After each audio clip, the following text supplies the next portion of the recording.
ये कहानी है एंडी डुफ्रेन की, जो कि एक बहुत बड़े बैंक में एक बड़ा बैंकर होता है।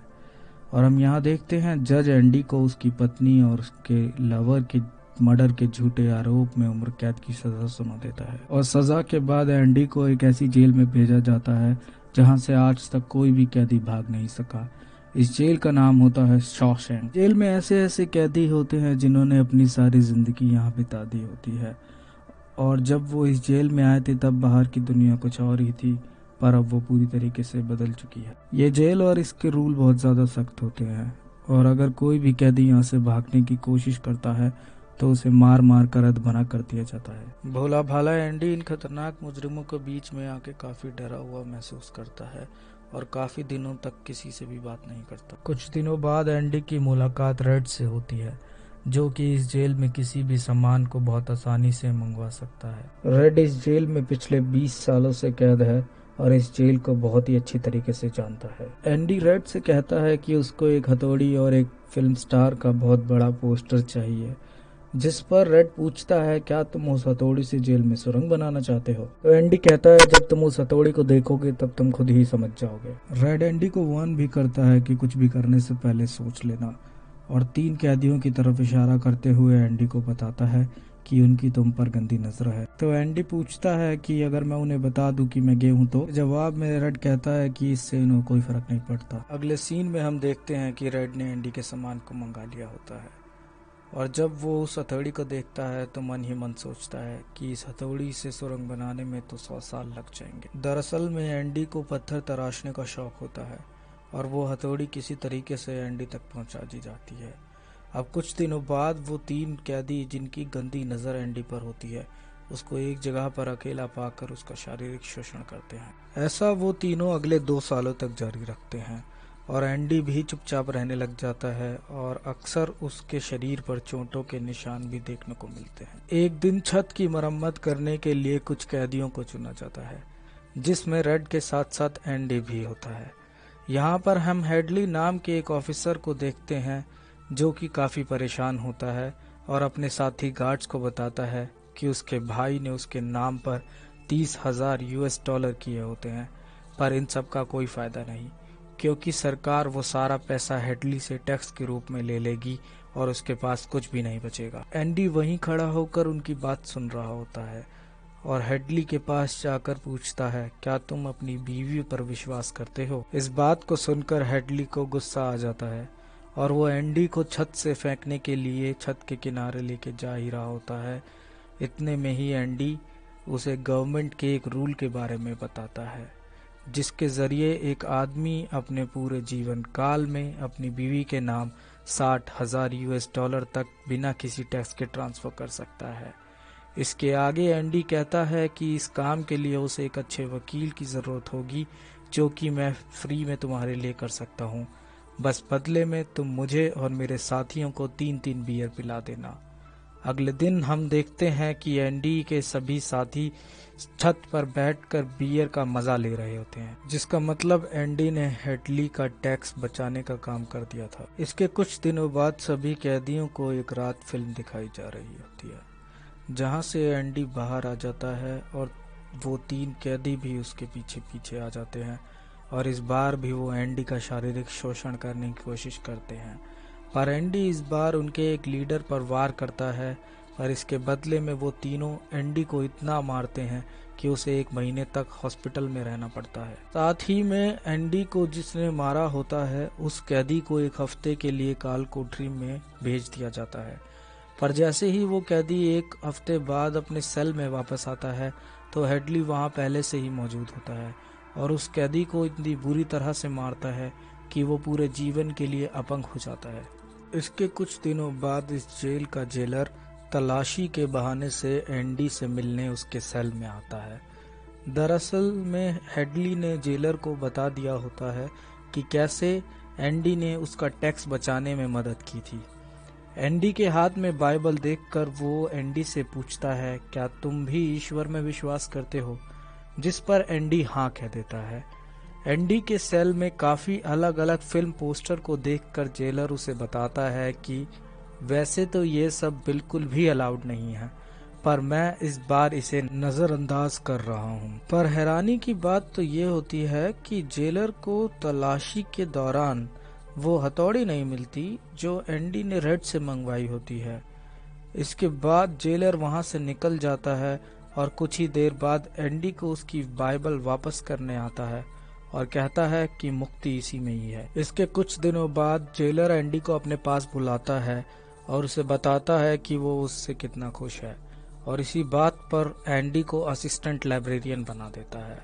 इसके बाद एंडी लाइब्रेरी में जाता है जहां उसकी मुलाकात एक ब्रुक्स नाम के बूढ़े व्यक्ति से होती है जो कि इस लाइब्रेरी में पिछले 50 साल से काम कर रहा होता है, और एंडी वहां उसके साथ काम करना शुरू कर देता है।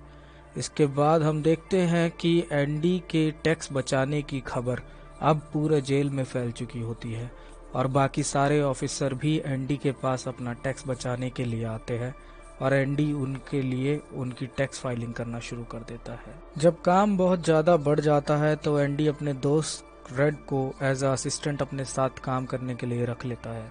इसके कुछ सालों बाद हम देखते हैं कि ब्रुक्स ने एक आदमी के गले पर चाकू लगा दिया होता है। दरअसल में सरकार ने ब्रुक्स की बाकी की सजा माफ करते हुए उसे जेल से रिहा करने का फैसला लिया होता है, पर अपनी सारी जवानी जेल में बिताने के बाद ब्रुक्स वहां से नहीं जाना चाहता।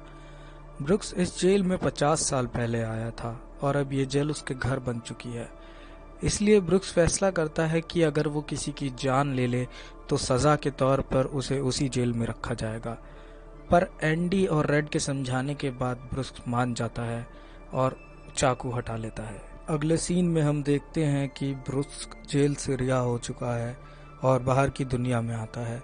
जैसे ही ब्रुक्स बाहर की दुनिया में आता है वो देखता है कि पूरी दुनिया बदल चुकी है।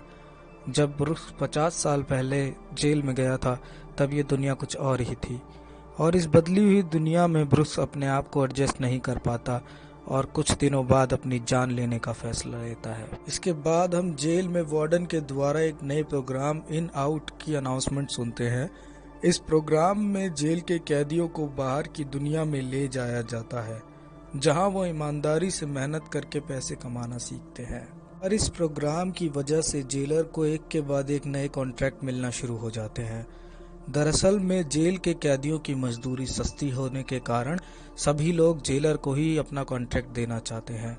इन्हीं कॉन्ट्रैक्ट के जरिए जेलर बहुत सारा काला धन जमा कर लेता है और वो टैक्स बचाने के लिए एंडी की मदद लेता है।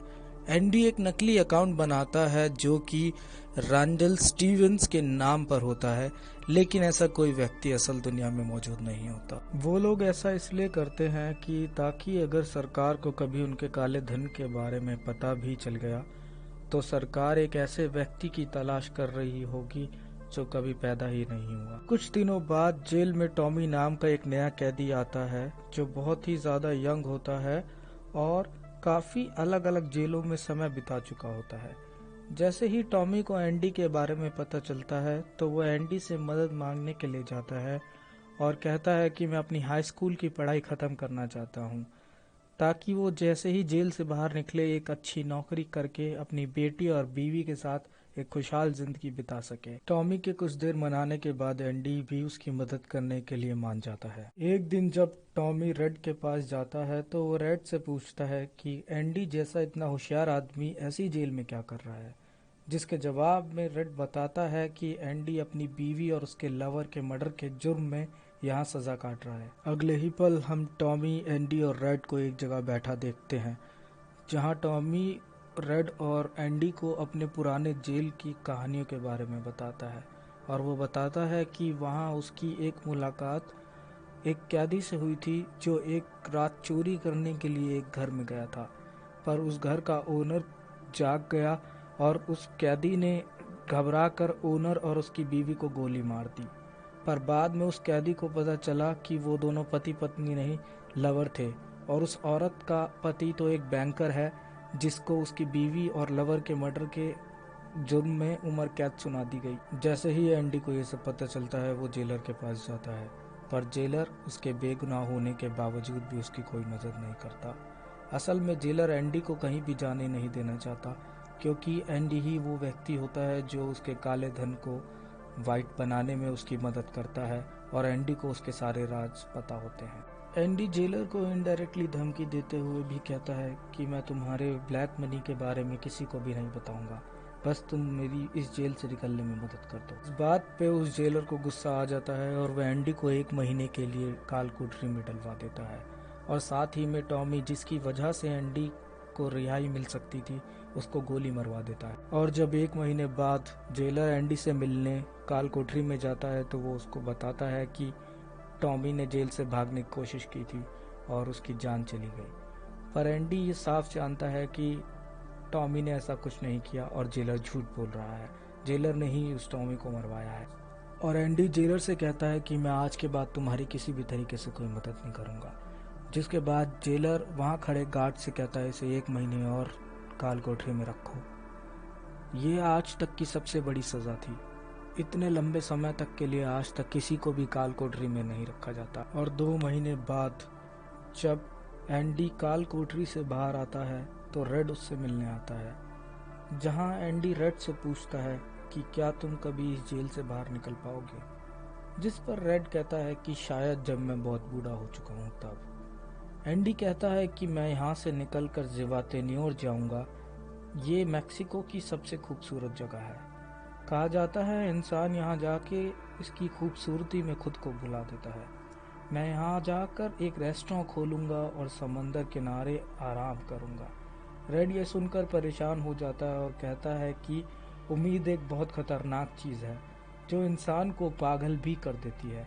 तुम्हें सच्चाई का सामना करना होगा और यह जानना होगा कि मैक्सिको यहाँ से बहुत दूर है और तुम यहाँ से कभी भी नहीं निकल पाओगे जब तक तुम्हारी सज़ा ख़त्म नहीं होती। जाने से पहले एंडी रेड से कहता है कि शायद तुम सही हो और मैं इसी जेल में मर जाऊंगा और यहाँ से कभी नहीं निकल पाऊंगा और मेरे पास अब सिर्फ 2 ही रास्ते हैं, या तो मैं घुट घुट कर जीऊँ या मैं मर जाऊँ।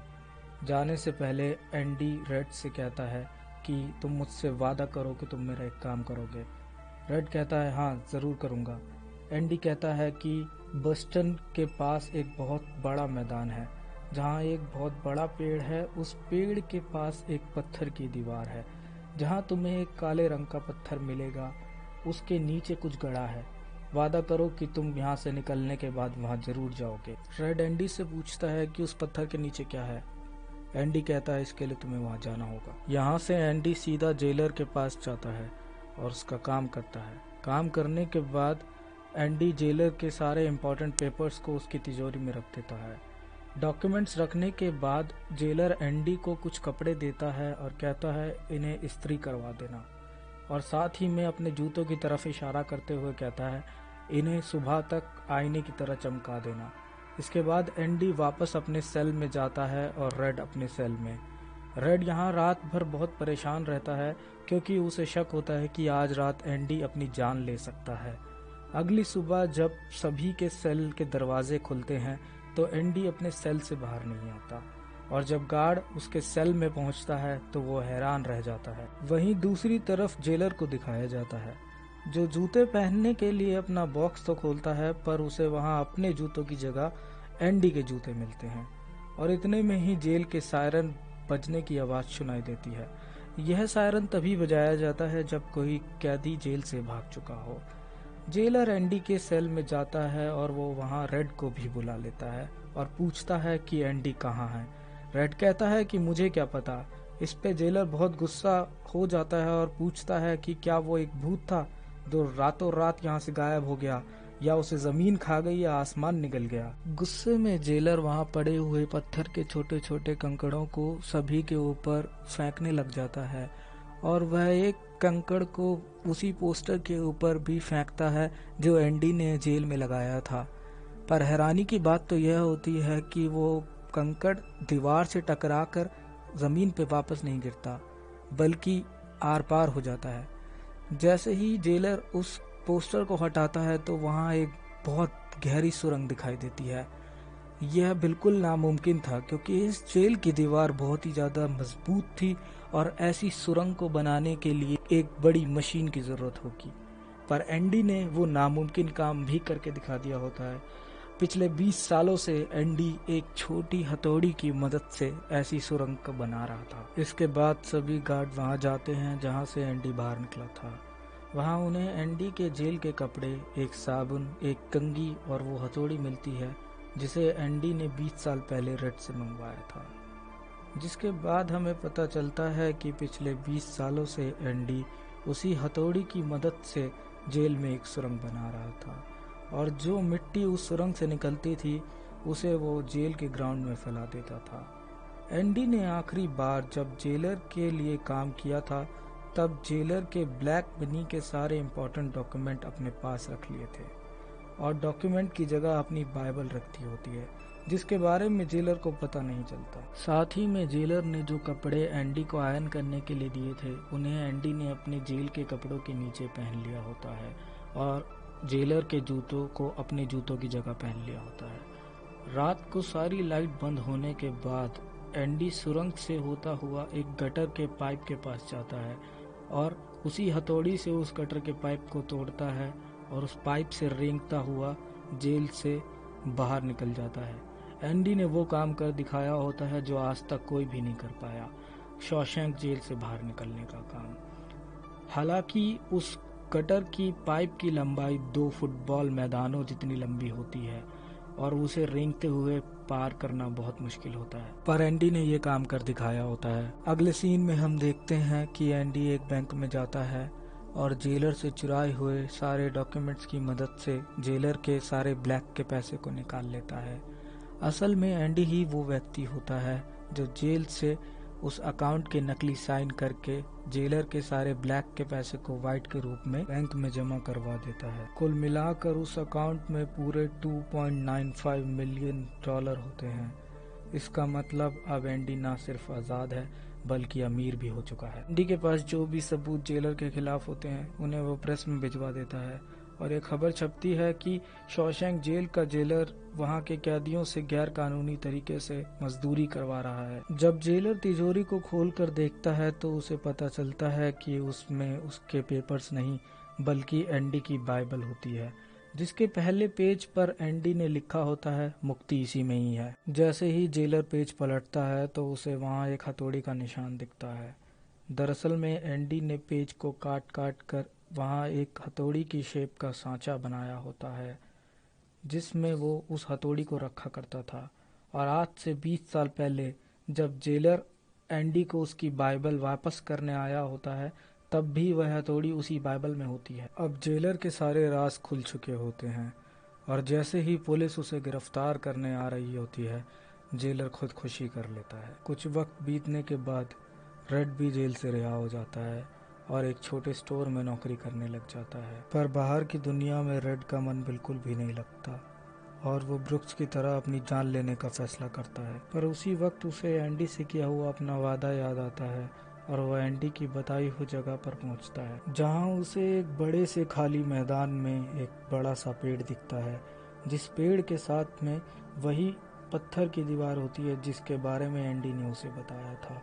उस पत्थर की दीवार के पास में एक काला पत्थर होता है जिसे जब वो उठाता है तो उसके अंदर उसे एक बॉक्स मिलता है। जैसे ही रेड उस बॉक्स को खोलता है तो उसके अंदर उसे कुछ पैसे और एक लेटर मिलता है। जब रेड उस लेटर को पढ़ता है तो उसमें एंडी ने रेड से पूछा होता है, क्या तुम्हें वो जगह का नाम याद है जिसे मैंने तुम्हें जेल में बताया था? इतने में ही रेड बोलता है ज़िवातेन्योर और साथ ही में लिखा होता है कि उम्मीद एक अच्छी चीज़ है। इसके बाद रेड ज़िवातेन्योर जाता है और उसे एंडी अपनी नाव ठीक करता हुआ मिलता है। यह जगह एंडी की वही सपना होता है जिसके बारे में जेल में उसने रेड को बताया होता है, जिस पर रेड ने कहा था कि उम्मीद बहुत बुरी चीज़ है और यह आदमी को पागल भी कर सकती है। एंडी को अपना सपना पूरा करते हुए रेड को भी भरोसा हो जाता है कि उम्मीद एक अच्छी चीज़ है, जिस उम्मीद की वजह से एंडी ने 20 सालों तक धीरे धीरे एक सुरंग बनाकर वो सब पा लिया होता है जो वो चाहता था। इस सीन को देखकर मुझे इस फिल्म में कही हुई एक कहावत याद आती है जिसका मतलब है कि डर आपको एक कैद में रखता है और उम्मीद आपको उसी कैद से रिहा कर सकती है। यह फिल्म आज से लगभग 30 साल पहले रिलीज हुई थी, लेकिन आज भी इसकी कहानी उतनी ही यूनिक और रेलेवेंट है जो पहले हुआ करती थी। इसी वजह से यह फिल्म आज भी IMDb पर टॉप 5 मूवी ऑफ टाइम में अपनी जगह बनाई हुई है। आप सभी का शुक्रिया इस वीडियो को पूरा देखने के लिए, और अगर आपको यह कहानी पसंद आई हो तो अपने इस चैनल को सब्सक्राइब ज़रूर कीजिए ताकि आप ऐसी और भी कहानियों का आनंद ले सकें। मैं आपसे मिलूँगा अगली वीडियो में, और तब तक के लिए आप देखते रहिए एंटरटेनमेंट एक्सप्लेन्ड।